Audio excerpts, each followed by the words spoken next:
तो आज हम करते हैं इंडियन इकोनॉमी और उसमें चलने वाले रिसेंट ट्रेंड के बारे में बात। तो हमारा इकोनॉमी जो विषय है आजकल सभी एग्जाम में बहुत ही रेलेवेंट है। तो आज हम जैसे नेचर ऑफ इंडियन इकोनॉमी और उसमें आजकल चलने वाले रिसेंट ट्रेंड के बारे में बात करेंगे। ठीक है, तो आपको पता है जो कि इंडियन इकोनॉमी की जो नेचर है, जो शुरू से उसकी नेचर रही है, वो नेचर जो है मिक्स्ड इकोनॉमी की रही है। तो मिक्स्ड इकोनॉमी यानी मिश्रित अर्थव्यवस्था। तो यानी 1947 के बाद इंडिया जो है मिक्स्ड इकोनॉमी रहा है। तो हम जो है शुरू से मिक्स्ड इकोनॉमी कैसे बने पहले मैं उसका बताऊंगा। सबसे पहले आता है कि 1947 से पहले हमारे सामने जो है इकोनॉमी के दो मॉडल थे। सबसे पहला मॉडल था कैपिटलिस्ट और दूसरा था सोशलिस्ट। सोशलिस्ट यानी समाजवादी और कैपिटलिस्ट यानी पूंजीवादी। ये दो मॉडल जो थे उस समय विश्व में प्रचलित थे। कैपिटलिस्ट में यूके और यूएसए बड़े इकोनॉमिकल कंट्री थे कैपिटलिस्ट में, और सोशलिस्ट में था यूएसएसआर यानी रशिया, रूस। ठीक है जी। तो इन दोनों देशों से हमने जो जो मेन कॉन्सेप्ट अडॉप्ट किए हैं उनसे हमने एक नया कॉन्सेप्ट बनाया था जिसको कहते हैं मिक्स्ड इकोनॉमी। तो कैपिटलिस्ट जो इकोनॉमी थे उनमें बाजार यानी मार्केट सिस्टम जो है काफी अच्छी व्यवस्था थी। तो हमने मार्केट सिस्टम जो है कैपिटलिस्ट कंट्री से लिया है। मार्केट का मतलब होता है डिमांड और सप्लाई की फोर्सेस जो है ओपनली वर्क करती हैं, यानी डिमांड और सप्लाई जो है लेजर फेरे के सिद्धांत पे काम करती हैं, यानी अहस्तक्षेप सिद्धांत जो होता है वो डिमांड सप्लाई में चलता है। यानी इस मार्केट सिस्टम में ओपन में प्राइवेट सेक्टर जो है ओपनली एक्टिविटीज करता है, ओपन प्रोडक्शन करता है, ओपन उसकी सप्लाई करता है। इसके अलावा कैपिटलिस्ट सिस्टम में दूसरा होता है प्राइवेट सेक्टर। तो प्राइवेट सेक्टर जो है निजी क्षेत्र, सभी इकोनॉमिकल एक्टिविटीज में निजी क्षेत्र ही मुख्य भूमिका निभाता है। ये सेक्टर जो है प्रोडक्शन वाइज और supply wise total main role play करता है। तो हमने कैपिटलिस्ट इकोनॉमी से बाजार व्यवस्था, डिमांड सप्लाई और प्राइवेट सेक्टर का जो कॉन्सेप्ट है वो मिक्स्ड इकोनॉमी में अडॉप्ट किया है। सोशलिस्ट कंट्रीज में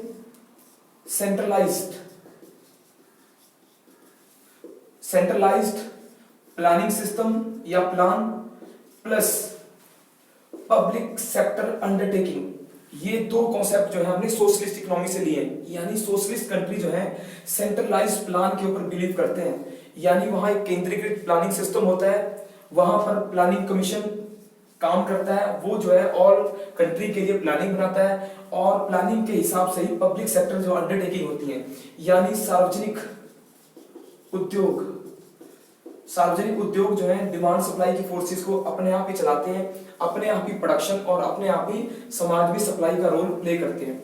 तो सोशलिस्ट इकोनॉमी में पब्लिक सेक्टर का रोल ज्यादा है और कैपिटलिस्ट में प्राइवेट सेक्टर का रोल ज्यादा है। कैपिटलिस्ट में मार्केट डोमिनेट होती है और सोशलिस्ट में प्लानिंग डोमिनेट होती है। तो हमने क्या किया, हमने मिक्स्ड इकोनॉमी में इन दोनों से मार्केट और प्लानिंग, ठीक है जी, plus public sector plus private sector, ये दोनों कॉन्सेप्ट हमने इन दोनों इकोनॉमी से अडॉप्ट किए और अपने देश को मिक्स्ड इकोनॉमी हमने बना लिया। तो आजकल जो भारत में मिक्स्ड इकोनॉमी है उनमें ये दो ट्रेंड अलग अलग से दिखाई देते हैं, जैसे मार्केट सिस्टम और प्लानिंग। मार्केट सिस्टम और प्लानिंग जो है ये मार्केट यहां से और प्लानिंग यहां से वो अडॉप्ट हुई। इसके अलावा पब्लिक सेक्टर और प्राइवेट सेक्टर जो है हमारी इकोनॉमी के मेन कॉन्सेप्ट बनते हैं। तो इस आधार पे हमारी इकोनॉमी जो है मिक्स्ड इकोनॉमी बनी। हमने 1947 से लेकर 2016 तक का सफर तय किया है। इस सफर में हमने अलग अलग लेवल में कुछ प्लानिंग में मार्केट में एडजस्टमेंट की है, वो आपको मैं धीरे धीरे बताऊंगा। तो जैसे आपने देखा कि भारत में मार्केट सिस्टम है और मार्केट सिस्टम में प्लानिंग का रोल और मार्केट सिस्टम में पब्लिक सेक्टर और प्राइवेट सेक्टर का रोल है। तो मिक्स्ड इकोनॉमी में जैसे आज का रिसेंट ट्रेंड में आप देखोगे कि भारत में जॉइंट सेक्टर की भूमिका जो है बढ़ती जा रही है। जॉइंट सेक्टर में आजकल जो रिसेंट कॉन्सेप्ट चल रहा है वो है जी ट्रिपल पी मॉडल, यानी पब्लिक प्लस प्राइवेट पार्टनरशिप, यानी पब्लिक प्राइवेट पार्टनरशिप जो है, पीपीपी कॉन्सेप्ट जो है जॉइंट सेक्टर में अहम भूमिका निभा रहा है। 1991 के बाद भारत में ट्रिपल पी यानी पीपीपी ने सबसे ज्यादा अहम इकोनॉमिकल एक्टिविटीज में योगदान दिया है। ठीक है जी। अब इसी में जैसे आता है कि मिक्स्ड इकोनॉमी में भारत में 1947 से लेकर कैसे कैसे हमने रिसेंट डेवलपमेंट की है। तो सबसे पहले हमने 1950 में प्लानिंग कमीशन की स्थापना की थी। तो प्लानिंग कमीशन ने 1950 में काम करना शुरू किया। प्लानिंग कमीशन का एम था 5 ईयर प्लान, यानी एक ऐसी बॉडी जो प्लानिंग को फॉर्म करती थी, फॉर्मुलेशन ऑफ प्लान से जुड़ती थी। और भारत में इसने 2016-17 तक टोटल 12 5 ईयर प्लान बनाए हैं। ठीक है जी। तो अभी तक भारत में 12 5 ईयर प्लान बन चुके हैं। तो ये भारत की इकोनॉमी की एक बहुत ही बेहतर व्यवस्था थी, जिसमें हम 5 साल के लिए 5 ईयर प्लान बनाते थे। और 1950 में प्लानिंग कमीशन से स्टार्ट हुआ है। उसके बाद हमने धीरे धीरे ये प्लान बनाए हैं। सबसे पहला जो हमारा प्लान था वो था 1951-56 में फर्स्ट प्लान था। और जो 12वां प्लान है हमारा, वो प्लान जो है 2012 से लेकर 2017 के बीच में रहा है। तो हमने 12 कुल 5 ईयर प्लान बनाए हैं, जिनमें मुख्य भूमिका प्लानिंग कमीशन की होती थी। अभी क्या हुआ है, जैसे आपको पता है केंद्र में नई सरकार आई है। तो नई सरकार ने क्या किया, 2015 में 1 जनवरी 2015 से एक नई बॉडी की स्थापना की है, जिसको हम कहते हैं नीति आयोग। नीति आयोग जो है भारत में प्लानिंग से जुड़ा हुआ एक नवीन संगठन है, जो प्लानिंग कमीशन को रिप्लेस करके बना है। तो नीति आयोग जो है अब कैसे काम करेगा, कैसे ये प्लान से जुड़ेगा और कैसे प्लानिंग करेगा, उसके बारे में मैं आपको बताता हूँ। तो जैसे आपको पता है कि अब जो है प्लानिंग कमीशन खत्म हो चुका है। तो अब जो है नीति आयोग भारत में प्लानिंग से जुड़ी हुई मुख्य बॉडी है, जिसकी स्थापना 2015 में हुई है। नीति आयोग का जो मीनिंग बनता है, national institute of transforming India, यानी भारत के बदलाव के लिए एक संगठन बनाया गया है, जिसको नीति आयोग कहा जाता है। नीति आयोग जो है प्रधानमंत्री नरेंद्र मोदी के द्वारा स्थापित की गई नई व्यवस्था है, जो 5 ईयर प्लान से जुड़ी हुई। तो नीति आयोग जो है, इसमें जो मुख्य चेयरमैन है वो नरेंद्र मोदी है, यानी प्रधानमंत्री जो है, पीएम जो है इसके एक्स ऑफिशियो चेयरमैन रहेंगे। तो प्रधानमंत्री इसके एक्स ऑफिशियो चेयरमैन रहेंगे। इसके डिप्टी चेयरमैन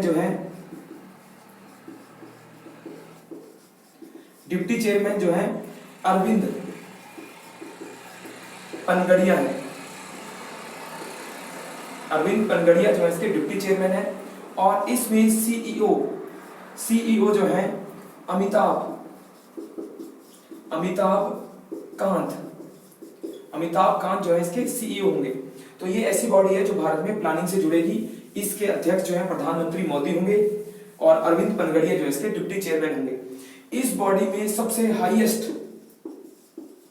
हाईएस्ट जो डिसीजन मेकिंग बॉडी जो होगी, उसका नाम होगा गवर्निंग काउंसिल। गवर्निंग काउंसिल जो है PM plus CM of all states और एडमिनिस्ट्रेटर ऑफ ऑल यूटीज। तो यानी प्रधानमंत्री, स्टेट के रिप्रेजेंटेटिव और यूटी के रिप्रेजेंटेटिव से लेकर एक नई बॉडी बनेगी जो गवर्निंग काउंसिल होगी, जो केंद्र और राज्य के बीच में प्लानिंग के जो सभी मुद्दे हैं उनको सुलझाएगी। तो गवर्निंग काउंसिल में जो डिसीजन होंगे उन्हीं से प्लान का निर्माण होगा।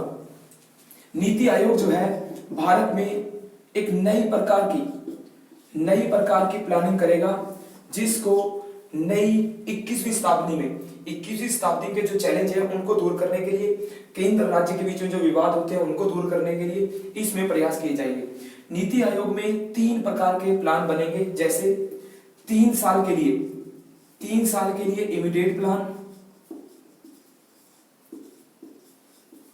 और 7 साल के लिए 7 ईयर के लिए आएगा स्ट्रेटेजिक प्लान, और 15 ईयर के लिए आएगा आपका पर्सपेक्टिव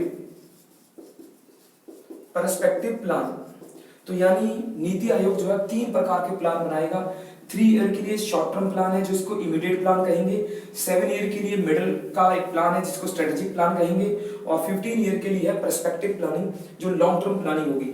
प्लानिंग का मुख्य उद्देश्य जो है भारत में रिसोर्सेज को मोबिलाइज करना और प्रोडक्शन के लिए तैयार करना और देश की जरूरतों के हिसाब से प्लान करना। इसके अलावा नीति आयोग भारत में सेतु स्कीम को इंप्लीमेंट कर रहा है, साथ में अटल इनोवेशन मिशन, ये 2 मिशन जो है नीति आयोग के पास आते हैं, सेतु और अटल इनोवेशन मिशन। ठीक है जी। सेतु में self employment, talent utilisation scheme है जिसमें सेल्फ एम्प्लॉयज को या सेल्फ एम्प्लॉयमेंट के लिए लोन प्रोवाइड किए जाएंगे ताकि उनका टैलेंट यूटिलाइज हो। और एम में अटल इनोवेशन मिशन, ये भारत में इनोवेशन और क्रिएटिविटी को बढ़ावा देने का एक मिशन की स्टार्ट किया जाएगा जो नीति आयोग में होगा। तो नीति आयोग भारत में अब जो है रिसर्च में प्लानिंग से जुड़ेगा और इकोनॉमिकल एक्टिविटीज को आगे बढ़ाएगा। तो भारत में आप देखते हो कि इकोनॉमिकल एक्टिविटीज को बढ़ावा देने के लिए सरकार ने क्या किया है, अब पीपीपी के आधार पे नए मिशन स्टार्ट किए हैं। प्राइवेट सेक्टर की इन्वॉल्वमेंट इसमें और बढ़ा दी गई है। ट्रिपल पी में BOT यानी build, operate and transfer, build, operate and transfer का जो फैसिलिटी है वो स्टार्ट की जाती है, जिसमें प्राइवेट कंपनीज प्रोजेक्ट को बिल्ड करती हैं, ऑपरेट करती हैं, ट्रांसफर कर देती हैं नेशन को। यानी BOT कॉन्सेप्ट जो है ट्रिपल पी में चलाया जाता है। इसके अलावा PPP के हिसाब से सेज पॉलिसी, सेज यानी स्पेशल इकोनॉमिक जोन, यानी भारत में इकोनॉमिकल एक्टिविटीज, एक्सपोर्ट और प्रोडक्शन को बढ़ावा देने के लिए सेज फैसिलिटी को चलाया जाता है। ये भी ट्रिपल पी मॉडल के हिसाब से चलाई जाती है। सेज के अलावा SPV यानी स्पेशल पर्पस व्हीकल जो है ऐसे फाइनेंशियल व्हीकल होते हैं जिनमें कंपनीज, कॉन्ट्रैक्टर, फाइनेंस, बैंक आदि सभी मिलकर किसी बड़े प्रोजेक्ट को डील करते हैं। जैसे आमतौर पे आपको पता होगा कि भारत में बड़े प्रोजेक्ट जो हैं जैसे ग्रीनफील्ड और ब्राउनफील्ड और ग्रीनफील्ड जो प्रोजेक्ट होते हैं इनके लिए लार्ज अमाउंट में फंड की जरूरत पड़ती है, बड़े लेवल में प्लानिंग, बड़े लेवल में प्रोजेक्ट डेवलपमेंट की जरूरत पड़ती है। तो उनके लिए SPV व्हीकल बनाए जाते हैं जो ग्रीनफील्ड यानी न्यू प्रोजेक्ट को डील करता है और ब्राउनफील्ड यानी एग्जिस्टिंग प्रोजेक्ट को डील करता है। तो SPV जो है भारत में इकोनॉमिकली एक्टिविटीज, प्रोजेक्ट आदि को बढ़ावा देने के नए प्रोजेक्ट होंगे जो PPP के साथ साथ भारत में आगे बढ़ेंगे। इसके अलावा भारत में आपको पता है कि इंडस्ट्रियल कॉरिडोर जो है, इंडस्ट्रियल कॉरिडोर को बढ़ावा दिए जाने का प्रयास किया जा रहा है। यानी औद्योगिक जो कॉरिडोर है ये ऐसे कॉरिडोर होते हैं जिनमें रोड, हाईवे, रेलवे के अलावा इंडस्ट्रियल फैसिलिटी क्रिएट की जाती है। तो भारत में सबसे पहला जो इंडस्ट्रियल कॉरिडोर है वो है DMIC यानी दिल्ली मुंबई इंडस्ट्रियल कॉरिडोर। ये भारत का पहला इंडस्ट्रियल कॉरिडोर है जो भारत में दिल्ली से मुंबई के बीच में बनाया जाएगा, जिसमें रोड के अलावा रेलवे के अलावा इंडस्ट्रियल फैसिलिटी यानी सेज क्रिएट किए जाएंगे जो उद्योगों को बढ़ावा देंगे। उद्योगों के साथ साथ रोजगार को बढ़ावा मिलेगा और रोजगार के साथ साथ भारत में टोटल प्रोडक्शन मैन्युफैक्चरिंग सेक्टर को भी बढ़ावा मिलेगा। इसके अलावा अमृतसर कलकत्ता इंडस्ट्रियल कॉरिडोर, जो अमृतसर से लेकर कलकत्ता के बीच में इंडस्ट्रियल कॉरिडोर बनेगा और ये कॉरिडोर जो है भारत में इंडस्ट्रियल एक्टिविटीज को नॉर्थ एरिया में बढ़ावा देगा। इसके अलावा चेन्नई विजाग इंडस्ट्रियल कॉरिडोर, जो चेन्नई और विजाग के बीच में इंडस्ट्रियल कॉरिडोर बनेगा। इसके अलावा पुणे बेंगलोर इंडस्ट्रियल कॉरिडोर, जो पुणे और बेंगलोर के बीच में बनाया जाएगा। ये भी एक फेमस इंडस्ट्रियल कॉरिडोर होगा। तो भारत में नए इकोनॉमिकल मॉडल के रूप में इंडस्ट्रियल कॉरिडोर को बढ़ावा दिया जा रहा है। इंडस्ट्रियल कॉरिडोर को बढ़ावा दिए जाने के लिए भारत में नेशनल इंडस्ट्रियल कॉरिडोर अथॉरिटी यानी नीका जो है एक नई अथॉरिटी का गठन किया गया है जिसे कहते हैं नेशनल इंडस्ट्रियल कॉरिडोर अथॉरिटी। तो नीका जो है भारत में इंडस्ट्रियल कॉरिडोर को डील करेगी, उनको रेगुलेट करेगी, उनकी फंडिंग, उनके फाइनेंस, उनके प्रोजेक्ट संबंधी सभी कार्य जो है नीका एजेंसी द्वारा किए जाएंगे। इसके अलावा भारत में आपको पता है कि देश में इकोनॉमिकल एक्टिविटीज को बढ़ावा दिया जाने के लिए स्किल इंडिया मिशन को एम्प्लॉयमेंट जनरेशन के साथ जोड़ के देखा जा रहा है। यानी आपको पता है कि भारत में लोगों के पास, स्टूडेंट के पास स्किल की काफी ज्यादा कमी है। तो स्किल इंडिया जो है भारत में स्किल यानी कौशल को बढ़ावा देगा और कौशल को बढ़ावा देके हम भारत में एम्प्लॉयमेंट जनरेट करेंगे, यानी नए लोगों को हम एम्प्लॉयमेंट से जोड़ेंगे। इस दोनों मिशन को भारत में मेक इन इंडिया के साथ जोड़ा जा रहा है। यानी मेक इन इंडिया भारत में एक नया एम्बिशियस प्लान है जिसमें भारत में मैन्युफैक्चरिंग सेक्टर यानी मैन्युफैक्चरिंग इंडस्ट्री को बढ़ावा देने के लिए भारत सरकार ने MII यानी मेक इन इंडिया एक नई स्कीम शुरू की है। ये स्कीम जो है भारत में industrial production, industrial manufacturing sector को बढ़ावा देने की स्कीम है। इसमें FDI को प्रमोट किया जाएगा, इसमें एक्सपोर्ट को बढ़ावा देने के प्रयास किए जाएंगे, इसमें मैन्युफैक्चरिंग को बढ़ावा देने के प्रयास किए जाएंगे। तो इसमें अलग अलग सेक्टर के प्लान हैं और उन सेक्टर को इस तरीके से बढ़ावा दिया जाएगा कि भारत जो है मैन्युफैक्चरिंग सेक्टर में सेल्फ रिलायंस प्राप्त करे। इसके अलावा भारत में अपने इकोनॉमिकल मॉडल में डिजिटल इंडिया यानी डिजिटल इकोनॉमी पर जोर दिया जा रहा है, यानी भारत को डिजिटली साउंड किया जा रहा है। भारत में कंप्यूटर सेक्टर, IT सेक्टर को बढ़ावा देने के लिए एक स्कीम शुरू की गई है जिसको कहते हैं डिजिटल इंडिया स्कीम, यानी भारत में डिजिटल इंडिया स्कीम शुरू की गई है। इस स्कीम में टोटल ऑल ओवर इंडिया में IT फैसिलिटीज, ब्रॉडबैंड फैसिलिटी को क्रिएट किया जाएगा और भारत को IT सेक्टर में स्ट्रॉन्ग किया जाएगा ताकि IT जो है भारत की इकोनॉमी में कंट्रीब्यूट करे और देश की ग्रोथ में पार्टिसिपेट करे। गांवों को इसमें ब्रॉडबैंड हाईवे से जोड़ा जा रहा है, हर एक गांव तक optical fibre network, common service centre इसमें प्रोवाइड किए जा रहे हैं ताकि IT जो है एक रेवोल्यूशनरी रोल प्ले करे भारत की इकोनॉमी में। ठीक है, तो आजकल की इकोनॉमी में डिजिटल इकोनॉमी का कॉन्सेप्ट जो है भारत में डिजिटल इकोनॉमी से काफी ज्यादा स्ट्रांग हुआ है।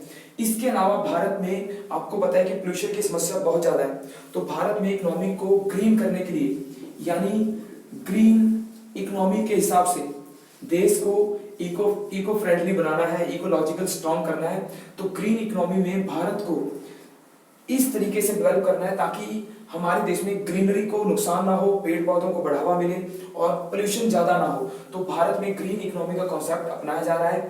इसके तहत हमें सस्टेनेबल डेवलपमेंट यानी सतत विकास को अपनाया जा रहा है।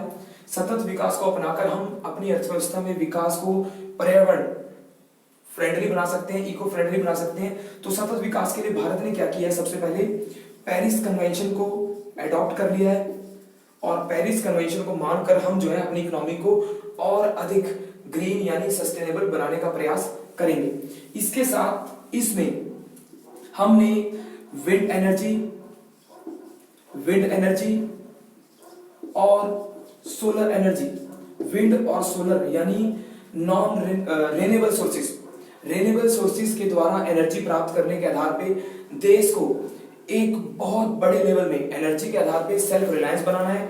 साथ में एनर्जी के हिसाब से ही देश में एक क्लीन एनर्जी का विकास किया जाए, उसके लिए विंड और सोलर पे प्रयास किया जा रहा है। तो भारत में सोलर इंडिया जो मिशन है, सोलर इंडिया मिशन में सोलर एनर्जी के द्वारा अलग अलग तरीके से अपनी एनर्जी कैपेसिटीज को बढ़ाया जा रहा है, ताकि रेन्यूएबल सोर्सेज जो है उनके द्वारा एनर्जी प्राप्त की जा सके।